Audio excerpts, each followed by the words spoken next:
Parkour. Most people think of this as a bunch of people doing flips and jumping off the sides of buildings, but it is so much more.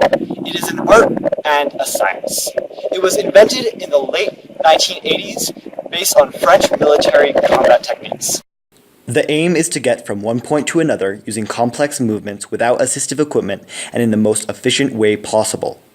And without breaking yourself like Humpty Dumpty during an earthquake. Parkour relies on biophysics and the general ability of the body to overcome gravity. The discipline, however, does offer some amazing abilities to demonstrate the most known laws of physics. Newton's laws of motion were developed by Sir Isaac Newton in 1687. They are the three physical laws that together describe classical mechanics and overall motion and how gravity impacts any object. Newton's first law, originally stated in Latin, corpus omni perseverare in statu suo quiescendi, vel movendi uniformiter indirectum, nisi cutenis aviribus impressis cupitur statum illum muter. In more modern language, a body in motion will remain in motion in a straight path unless acted upon by an outside force. Newton's second law, mutationem motus proportionalem esse vi motrici impressae, et feri secundum lineam rectum, qua vi ia imprimatur. Parkour relies heavily on the second law, which breaks down to force equals mass times acceleration.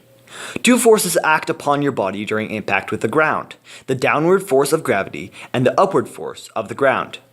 To diverge for a moment, to demonstrate this law further, eventually after falling, the ground will stop me. For demonstration purposes, let's calculate the force on impact. Let's observe two scenarios. In the first, I land rigidly and straight, therefore reducing my impact time to about 0.01 seconds. This increases the amount of force exerted on my body and can lead to injury. In the second situation, by bending and rolling, I increase my time of impact, therefore decreasing velocity and majorly reducing the force exerted on my body.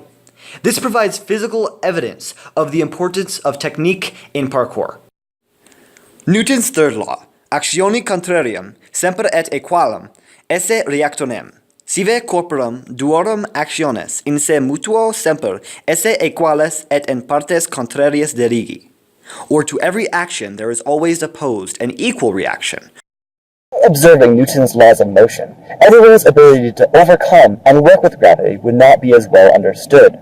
Using parkour, which heavily relies on these skill sets, allows us to observe Newton's laws of motion.